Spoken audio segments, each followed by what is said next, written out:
Convoquée dans la semaine, l'ambassadrice d'Italie en France, Emanuela D'Alessandro, à la suite des propos inacceptables tenus par le vice-premier ministre italien Matteo Salvini à l'encontre du président Emmanuel Macron pour son soutien à l'envoi de troupes en Ukraine.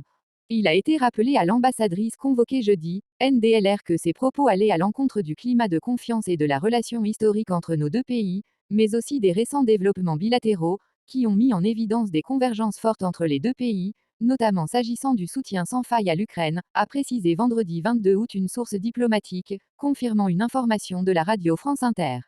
Vas-y toi, si tu veux. Tu mets le casque, le gilet pare-balles, le fusil et tu pars en Ukraine, a lancé Matteo Salvini à des journalistes, interrogés lors d'un déplacement à Milan.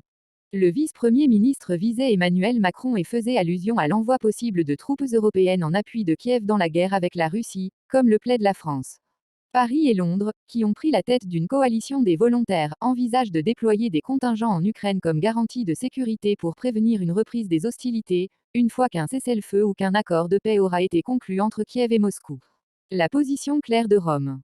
Le numéro 2 du gouvernement italien a lancé une violente charge contre le président français, dénonçant aussi des macronades et invitant les va-t-en-guerre à se taire. Même au sein de la coalition au pouvoir, l'embarras est palpable. Mais Matteo Salvini n'en est pas à ses premières provocations, rappelle notre correspondant à Rome, Éric Sénanque. La Ligue, son parti, proche de la chef de l'extrême droite française Marine Le Pen, est le plus aligné sur les positions russes. En mars dernier, il qualifiait de fou le président français, l'accusant de vouloir entraîner l'Europe dans la guerre. Plusieurs voix dans l'opposition demandent à Giorgia Meloni de se désolidariser de ses propos, mais la présidente du Conseil se fait discrète. Derrière les attaques de Matteo Salvini, la position italienne reste néanmoins claire, Rome n'a pas l'intention d'envoyer des troupes sur le sol ukrainien.